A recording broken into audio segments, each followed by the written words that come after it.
ಸಮರ್ಥ ಶ್ರೀ ಅಕ್ಕಲ್ಕೋಟ್ ಶ್ರೀ ಸ್ವಾಮಿ ಸಮರ್ಥ ಸೇವಾ ಕನ್ನಡ ಯೂಟ್ಯೂಬ್ ಚಾನಲ್ದಾಗ ಎಲ್ಲರಿಗೂ ಸ್ವಾಗತ. ನಾನು ನಿಮ್ಮ ಪೂಜಾ. ಮೊದಲಾಗಿ ಎಲ್ಲ ನನ್ನ ಸ್ವಾಮಿ ಕುಟುಂಬದವ್ರಿಗೂ ಶ್ರೀ ಸ್ವಾಮಿ ಸಮರ್ಥ. ಇವತ್ತಿನ ನಿಮ್ಮ ದಿನ ಅತ್ಯಂತ ಆನಂದದಿಂದ ನಮ್ಮ ಸ್ವಾಮಿ ಮಹಾರಾಜರು ನಿಮ್ಮೆಲ್ಲ ಒಳ್ಳೆಯ ಜೀವನ ಆದಷ್ಟು ಜಲ್ದಿ ಪೂರ್ಣ ಮಾಡ್ಲತ್ತೇಳಿ ಸ್ವಾಮಿ ಮಹಾರಾಜರ ಚೆನ್ನಾಗಿ ಪ್ರಾರ್ಥನೆ ಮಾಡುತ್ತಾ ಇವತ್ತಿನ ಒಂದು ಹೊಸ ವಿಡಿಯೋನ ಆರಂಭ ಮಾಡ್ಕೋದನು. ಇವತ್ತು ನಾನು ನಿಮ್ಗೆ ಒಂದು ಸಣ್ಣ ಮಾಹಿತಿನ ಶೇರ್ ಮಾಡ್ಕೋದನು. ಈ ಮಾಹಿತಿ ಏನಂದ್ರೆ ಗುರುಮಾವುಲಿಯವರು ತಮ್ಮ ಸತ್ಸಂಗದಾಗ ಹೇಳಿದಂತ ಅಂದ್ರೆ ಹಿತಪೂಜೆ ಏನಿರ್ತೈತಿಲ್ಲ ಆ ಟೈಮ್ದಾಗ ತಮ್ಮ ಗುರುಮಾವುಲಿಯವರು ಸ್ವಾಮಿ ಭಕ್ತರಿಗೆ ತಿಳಿಸ್ಕೊಟ್ಟಂತ ಒಂದು ಸಣ್ಣ ಮಾಹಿತಿ. ಈ ಮಾಹಿತಿ ನಮ್ಮ ಜೀವನದಾಗ ಎಷ್ಟೆಲ್ಲ ಬದಲಾವಣೆಗಳು ತರ್ತಾವ ಅನ್ನೋದು ಈ ಮಾಹಿತಿ ನಿಮ್ಗೆ ಕೇಳಿದ ಕೂಡಲೇ ಗೊತ್ತಾಗ್ತೈತಿ. ಇನ್ನು ನಮ್ಮ ಪ್ರತಿಯೊಬ್ಬರು ವ್ಯಕ್ತಿಗಾಗಲಿ ಪ್ರತಿಯೊಬ್ಬರು ಮನುಷ್ಯನಿಗೂ ನಾವೆಲ್ಲ ಕೆಲಸವನ್ನು ಮಾಡ್ತೇವೆ. ನಮ್ಮ ಶರೀರಕ್ಕಾಗಲಿ ನಮ್ಮ ಮನಸ್ಸಿಗೆ ಅನ್ನೋದು ರೆಸ್ಟ್ ಅನ್ನೋದು ಬೇಕು. ರೆಸ್ಟ್ ಅಂದ್ರೆ ನಾವು ಹಗಲಿ ಎಷ್ಟೇ ಕೆಲಸ ಮಾಡ್ರು ರಾತ್ರಿ ನಮ್ಗೆ ನಿದ್ದೆ ಬೇಕೇ ಬೇಕು. 8 ತಾಸು 7 ತಾಸು ಕಂಪಲ್ಸರಿ ನಮ್ಗೆ ನಿದ್ದೆ ಪೂರ್ಣ ಆಯ್ತಂದ್ರೆ ನಾವು ಅಷ್ಟೇ ಆರೋಗ್ಯದಿಂದ ಅಷ್ಟೇ ಎನರ್ಜೆಟಿಕ್ ಆಗಿ ಕೆಲಸವನ್ನು ಮಾಡ್ತಿರ್ತ. ಹಾಗಾಗಿ ಇವತ್ತು ನಾನು ನಿಮ್ಗೆ ಹೇಳೋದೇನೆಂದ್ರೆ ಯಾವ ದಿಕ್ಕಿಗೆ ನಾವು ತಲೆ ಹಾಕಿ ಮಲಗೋದ್ರಿಂದ ಏನೆಲ್ಲ ನಾವು ಆಕರ್ಷಣೆ ಮಾಡ್ತೇವೋ ಇದು ಕೂಡ ನಾವೆಲ್ಲರೂ ಕೂಡ ನಮ್ಗೆ ತಿಳ್ಕೊಬೇಕಾದ ಒಂದು ಮುಖ್ಯ ಮಾಹಿತಿ. ಯಾಕೆಂದ್ರೆ ನಮ್ಗೆ ಗುರ್ತಿಲ್ದ ಮಾಡುವಂಥ ಸಣ್ಣ ಪುಟ್ಟ ತಪ್ಪುಗಳು ನಮ್ಮ ಜೀವನದಾಗ ದೊಡ್ಡ ಪರಿಣಾಮ ದೊಡ್ಡ ನಷ್ಟವನ್ನು ತಂದು ಕೊಡ್ತಿರ್ತಾವು.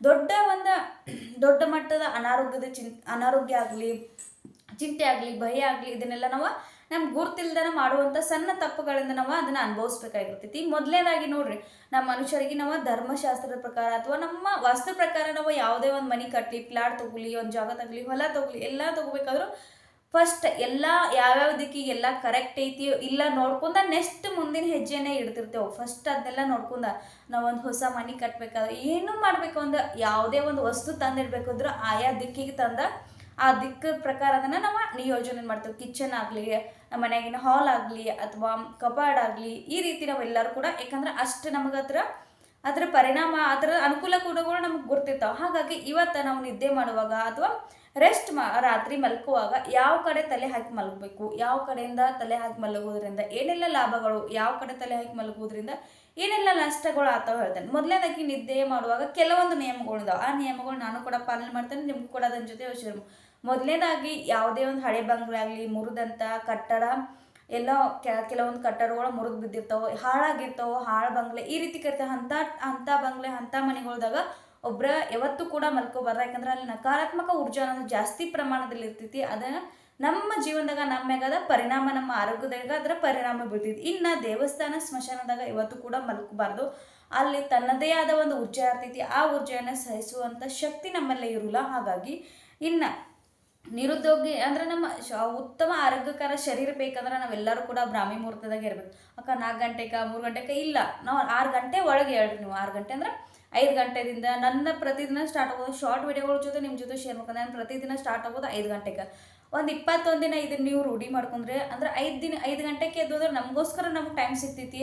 ಆ ಬೆಳಗಿನ ಜಾವ ವಾತಾವರಣ, ಶಾಂತ ವಾತಾವರಣ, ಹಕ್ಕಿಗಳ ಚಿಲಿಪಿಲಿ ಇದನ್ನೆಲ್ಲ ಕೇಳ್ಕೊತ ಮೈಂಡ್ ಮನಸ್ಸು ಎರಡೂ ಕೂಡ ಶರೀರ ಅಷ್ಟೇ ನಿರೋಗವಾಗಿ ಅಷ್ಟೇ ಆರೋಗ್ಯವಾಗಿರ್ತೈತಿ. ನಾವು ಪ್ರತಿ ಸಾಯಂಕಾಲವರೆಗೆ ಎಷ್ಟೇ ಕೆಲಸ ಮಾಡ್ರು ನಮ್ಗೆ ಆಯಾಸ ಅನ್ನೋದಿಲ್ಲ, ಅಷ್ಟೇ ಎನರ್ಜೆಟಿಕ್ ಆಗಿ ನಾವು ಕೆಲಸ ಮಾಡ್ತಿರ್ತೇವೆ. ನೀವು ಲೇಟಾಗಿ ಅದು ನೋಡ್ರಿ, ಆ ದಿನ ಕೂಡ ಎಷ್ಟೇ ಕೆಲಸ ನಾವು ಮಾಡೋಕ್ಕೆ ಪ್ರಯತ್ನ ಪಟ್ಟರು ಕೂಡ ಅದು ಕೆಲಸ ಆಗೋಲ್ಲ, ಅಪೂರ್ಣಗಳಾಗ್ತಿರ್ತಾವೆ. ಬರೀ ನಿದ್ದೆ ಬರೋದ, ಆಕಳಕ್ಕೆ ಬರೋದ, ಸುಸ್ತಾಗೋದ ಇದೆ. ಅದೇ ಬ್ರಾಹ್ಮಿ ಮುಹೂರ್ತದಾಗ ಎದ್ದು ನೋಡ್ರಿ ನೀವು, ನಿಮ್ಗೆ ಯಾವ ರೀತಿ ಎರಡನ್ನೂ ನೀವು ಅನುಭವ ಮಾಡಿಸುತ್ತಾ ನಿಮ್ಗೆ ಗೊತ್ತಾಗ್ತೈತಿ ಯಾವ ಬೇಗ ಮಲ್ಕೋಬೇಕು, ಬೇಗ ಹೇಳ್ಬೇಕು, ಯಾಕೆ ನಮ್ಮ ಗುರು ಹಿರಿಯರು ಹೇಳ್ತೀರ ಅನ್ನೋದ.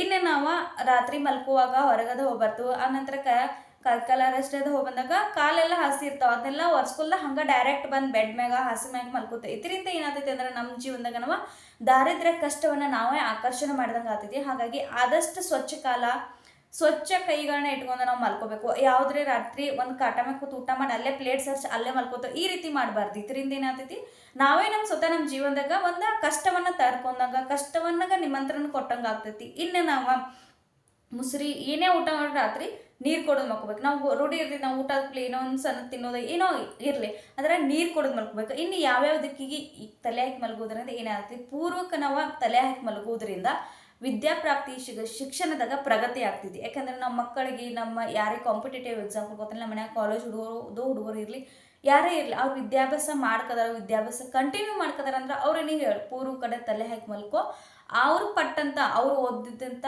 ಏನೋ ಒಂದು ಶಿಕ್ಷೆ ಇರ್ತೈತಿ, ಅಭ್ಯಾಸ ಇರ್ತೈತಿ, ಅವ್ರ ತಲೆಗೆ ಹತ್ತೈತಿ. ನಾವು ಕೆಲವೊಂದ್ಸಲ ಅಂತ ಮಮ್ಮಿನ ಎಷ್ಟೇ ಓದ್ಕೋದೇನು ಕೂರಂಗ ಆ ನೆನಪು ಉಳಿಕತ್ತಿಲ್ಲತ್ತ ನಮ್ಮ ಹುಡುಗರು ನಾವು ಹೇಳೋದು ಕೇಳಿರ್ತಿರ್ತೇವೆ. ನಾವು ಸಣ್ಣ ಪುಟ್ಟ ತಪ್ಪುಗಳನ್ನ ಮಾಡ್ತಿರ್ತೇವೆ, ಆ ಕಡೆ ತಲೆಗೆ ನಾವು ಏನೂ ಕೂಡ ವಿಚಾರ ಮಾಡಲ್ಲ, ಒಂದು ಕಡೆ ಹಾಸಿದಂದ್ರೆ ಮಕ್ಕೊಂಡ್ಬಿಡ್ತೇವೆ. ಈ ರೀತಿ ಇಲ್ಲ, ಪೂರ್ವಕ್ಕೆ ತಲೆ ಹಾಕಿ ಮಲಗಿದ್ದು ಅಂದ್ರೆ ಹುಡುಗರಿಗೆ ಯಾರು ಶಿಕ್ಷಣವನ್ನು ತಗೋತಿರ್ತಾರೋ ಅವ್ರಿಗೆ ವಿದ್ಯಾದ ಪ್ರಾಪ್ತಿ ಆಗ್ತೈತಿ, ಶಿಕ್ಷಣದಾಗ ಪ್ರಗತಿ ಆಗ್ತೈತಿ. ಇನ್ನು ನೆಕ್ಸ್ಟ್ ಪಶ್ಚಿಮಕ್ಕೆ ತಲೆ ಹಾಕಿ ಮಲಗೋದ್ರಿಂದ ಏನಾಗ್ತೈತಿ ಅಂದ್ರೆ ನೆಕ್ಸ್ಟ್ಗೆ ಪಶ್ಚಿಮ ಕಡೆ ನಾವು ತಲೆ ಹಾಕಿ ಮಲಗೋದ್ರಿಂದ ನಾವು ಅನಾವಶ್ಯಕವಾಗಿ ಚಿಂತೆ ಭಯವನ್ನು ಪ್ರಾಪ್ತಿ ಮಾಡ್ಕೊತೇವೆ. ಅಂದ್ರೆ ಏನೇ ಸಣ್ಣ ಸಮಸ್ಯೆ ಇರ್ತೈತಿ ಆದ್ರೆ ಅದು ದೊಡ್ಡದಾದರ್ಗತೆ ನಾವು ಚಿಂತೆ ಮಾಡ್ತಿರ್ತೇವೆ, ಸುಮ್ಮನೆ ನಾವು ತಲೆ ಟೆನ್ಷನ್ ಮಾಡ್ಕೊತಿರ್ತೇವೆ. ಮತ್ತು ಭಯ ಅನ್ನೋದ ಏನೋ ಒಂದು ಕೆಲಸ ಮಾಡಬೇಕಾದ್ರೂ ಭಯ, ಏನೋ ಆಗ್ತೈತೆ ಅನ್ನೋ ಒಂದು ಮುಂದಿನ ನೆಗೆಟಿವಿಟಿಯನ್ನು ನಾವು ವಿಚಾರ ಮಾಡ್ತೇವೆ. ಜಾಸ್ತಿ ನೆಗೆಟಿವಿಟಿ ಅನಾವಶ್ಯಕ ಚಿಂತೆಯನ್ನು ನಾವು ಆಕರ್ಷಣೆ ಮಾಡ್ತೇವೆ. ಇನ್ನು ಉತ್ತರ ದಿಕ್ಕಿಗೆ ನಾವು ತಲೆ ಹಾಕಿ ಮಲಗುವುದರಿಂದ ನಮ್ಮ ಶರೀರದಾಗ ನಾವು ರೋಗ ರುಜಿನ ಮತ್ತು ತಲೆಗೆ ನಾವು ಮಲ್ಕೊಂಡಾಗ ನಮ್ಮ ರಕ್ತ ಸಂಚಾರ ಏನೈತಿ ಅದರ ತೀವ್ರತೆ ಅದರ ಪ್ರಮಾಣ ಕಡಿಮೆ ಆಗ್ತೈತಿ. ಆ ನಂತರ ಕಿವ್ಯಾಗ ಅಶುಭ ಗಾಳಿ ಹೋಗ್ತೇವೆ, ನಷ್ಟ ಮತ್ತು ನಾವು ಅಪಮೃತ್ಯು ಭಯವನ್ನು ನಾವು ಆಕರ್ಷಣೆ ಮಾಡ್ತೇವೆ. ಹಾಗಾಗಿ ಉತ್ತರ ದಿಕ್ಕಿಗೆ ಕೂಡ ಯಾವತ್ತೂ ಕೂಡ ತಲೆ ಹಾಕಿ ಮಲಗಬಾರ್ದು. ಇನ್ನು ನಾವು ನಮ್ಮ ಜೀವನದಾಗ ಆಯುಷ್ಯ ಆರೋಗ್ಯ ಸುಖ ಸಮೃದ್ಧಿಯನ್ನು ತರಬೇಕಾದ್ರೆ ದಕ್ಷಿಣ ದಿಕ್ಕ ಕಡೆ ನಾವು ತಲೆ ಹಾಕಿ ಮಲ್ಬೇಕು, ಉತ್ತರ ಕಡೆ ನಮ್ಮ ಕಾಲಿರಬೇಕು. ಇದರಿಂದ ಏನಾಗ್ತೈತಿ, ನಮ್ಮ ಶರೀರದಾಗ ಆಗುವಂಥ ರಕ್ತ ಸಂಚಾರ ಏನಾಗ್ತೈತಿ ಸರಾಗವಾಗಿ ಆಗ್ತೈತಿ, ಮೆದುಳು ರಗತ ಪೂರ್ಣ ಆಗ್ತೈತಿ, ನಮ್ಮ ಸ್ಮರಣ ಶಕ್ತಿ ಜಾಸ್ತಿ ಆಗ್ತೈತಿ. ಮತ್ತು ಉತ್ತರ ದಿಕ್ಕಿಗೆ ತಲೆ ಹಾಕಿ ಮಲಗಿದ್ರೆ ನಷ್ಟ, ದಕ್ಷಿಣ ದಿಕ್ಕಿಗೆ ತಲೆ ಹಾಕಿ ಮಲಗೋದ್ರಿಂದ ನಮ್ಗೆ ಸುಖ ಸಮೃದ್ಧಿ ಮತ್ತು ಆಯುಷ್ಯ ಆರೋಗ್ಯ ನಮ್ಗೆ ಲಾಭ ಆಗ್ತೈತಿ. ಇನ್ನು ದಕ್ಷಿಣ ದಿಕ್ಕ ಯಮನ ದಿಕ್ಕಾದ ದುಷ್ಟ ದೇವತೆಗಳ ದಿಕ್ಕಾಗಿರೋದು, ಆ ಕಡೆ ನಾವು ಕಾಲ್ ಮಾಡಿ ಯಾವತ್ತೂ ಕೂಡ ಮಲಗಬಾರ್ದು. ಆ ನಂತರ ಆ ಕಡೆ ಕಾಲ್ ಮಾಡಿ ಮಲಗಿದ್ದು ಅಂದ್ರೆ ನಾವು ಒಂದೇನ ಕೆಟ್ಟ ನಕಾರಾತ್ಮಕ ಶಕ್ತಿಯನ್ನು ಮತ್ತು ನಮ್ಮ ಶರೀರದಾಗ ರೋಗ ರುಜಿನಗಳನ್ನ ನಾವು ಆಹ್ವಾನ ಮಾಡಿದಂಗೆ ಆಗ್ತೈತಿ. ಅಂದ್ರೆ ನಾವು ನಮ್ಗೆ ಕಾಡ್ತಿರ್ತಾರೆ, ನಮ್ಗೆ ಗುರ್ತಾಗೋಲ್ಲ ಯಾಕೆ ನಂಗೆ ಹಿಂಗೆ ಆಗ್ತೈತಿ, ಆರಾಮೇ ಇರ್ತೇನೋ ಆದ್ರೆ ಕೆಟ್ಟ ಕಾಣಿಸ್ಬಿಡೋದ, ಏನೋ ಒಂದು ಭಯ, ಏನೋ ಒಂದು ಇವತ್ತು ಆರಾಮಿದ್ದಾನೆ ಇನ್ನೊಂದು ತಾಸು ಬಿಟ್ಟು ಏನೋ ಒಂದು ತ್ರಾಸ ಆಗೋದ, ಈ ರೀತಿ ಎಲ್ಲ ಆಗ್ತಿರ್ತಿ. ಇದೆಲ್ಲ ನಾವು ಮಾಡುವಂಥ ಈ ಸಣ್ಣ ಪುಟ್ಟ ತಪ್ಪುಗಳಿಂದ ಆಗ್ತಿರ್ತೈತಿ.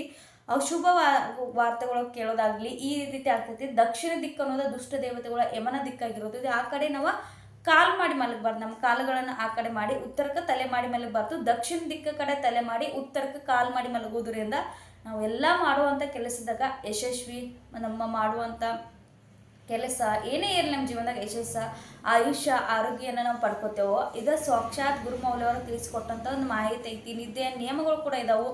ಆ ನಂತರ ನಾವು ಏನು ಮಾಡಬೇಕಪ್ಪ ಅಂದ್ರೆ ನಮ್ಮ ಬೆಳಗಿನ ಜಾವದ ಏನಿರ್ತಿಲ್ಲ ಆದಷ್ಟು ರಾತ್ರಿ ಮಲ್ಕೋವಾಗ ನಾವು ಏನು ಮಾಡ್ತೇವೆ, ಮೊಬೈಲ್ ಸ್ಕ್ರೋಲಿಂಗ್ ಮಲ್ಕೋತೇವೆ, ಮೊಬೈಲ್ ನೋಡ್ಕೋತಾ ಯಾವುದೇ ಶಾರ್ಟ್ಸ್ ಪ್ರತಿಯೊಬ್ಬರು ಕೂಡ ಈಗ ಮೊಬೈಲ್. ಅದಕ್ಕಿಂತ ಮುಂಚೆ ನಾವು ಬುಕ್ ಓದೋದಾಗಲಿ ಅಥವಾ ಯಾವುದೋ ಒಂದು ಮೋಟಿವೇಶನ್ ಅಂದರೆ ಮೊಬೈಲ್ ನಮ್ಮಿಂದ ಒಂದು ದೂರ ಇರಬೇಕದ. ನಾವು ಕೈಯಾಗ ಮೊಬೈಲ್ ಬಿಟ್ಟು ಒಂದು 10 ನಿಮಿಷ ನಾವು ಕಣ್ಣು ಮುಚ್ಕೋತೀವಿ. ಇವತ್ತಿನ ದಿನ ಏನಾಯಿತು ಏನೇನಿಲ್ಲ ಅದಕ್ಕೆಲ್ಲ ದೇವರಿಗೆ ಕೃತಜ್ಞತೆ ಅಂದರೆ ಮಹಾರಾಜರಿಗೆ ಕೃತಜ್ಞತೆಯನ್ನು ಸಲ್ಲಿಸೋಣ.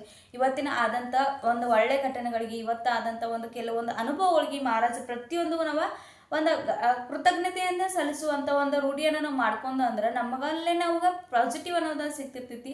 ಏನೇ ಆದರೂ ಅದನ್ನು ಸಹಿಸ್ಕುವಂಥ ಶಕ್ತಿ ನಮ್ಗೆ ದೇವ್ರು ಕೊಡ್ತಾ. ಹಾಗಾಗಿ ಈ ಒಂದು ಸಣ್ಣ ಮಾಹಿತಿ ನನಗೆ ಗುರ್ತಿದ್ದಂಥ ನಿದ್ದೆಯ ಬಗ್ಗೆ ಮಲಗುವಾಗ ನಾವು ಪಾಲಿಸಬೇಕಾದ ಕೆಲವೊಂದು ನಿಯಮಗಳನ್ನ ಇವತ್ತು ನಾನು ನಮ್ಮ ಜೊತೆ ಶೇರ್ ಮಾಡ್ಕೊಂಡೆ. ಇನ್ನು ನಾವು ಮಲಗುವಾಗ ಕೆಲವೊಂದು ಕಡೆ ಏನಂದ್ರೆ ಸಂಪೂರ್ಣ ರೂಮೆಲ್ಲ ಕತ್ಲಿ ಮಾಡಿ ಮಲಗುತ್ತೇವೆ, ಕತ್ಲಿ ಮಾಡಬಾರ್ದು. ಒಂದು ಸಣ್ಣ 0 ಬಲ್ಬ್ ಹಚ್ಕೋಬೇಕು. ಕತ್ತಲೆ ಅಂದ್ರೆ ನಕಾರಾತ್ಮಕ ನೆಗೆಟಿವಿಟಿ ಅನ್ನೋದ. ಹಾಗಾಗಿ ನಾವು ಮಲ್ಕುವಾಗ ಕೆಟ್ಟ ಕನಸುಗಳು ಕೆಟ್ಟ ವಿಚಾರಗಳು ಬರ್ತೈತೆ. ಹಾಗಾಗಿ ಒಂದು ಸಣ್ಣ ಬಲ್ಪನ್ನು ಹಚ್ಚಿ ನಾವು ಮಲ್ಕೋಬೇಕು. ಈ ಮಾಹಿತಿ ನಿಮ್ಗೆ ಇಷ್ಟ ಆಗಿರೋ ಹೆಚ್ಚಿನ ಪ್ರಮಾಣದಾಗ ಶೇರ್ ಮಾಡಿರಿ ವಿಡಿಯೋನ.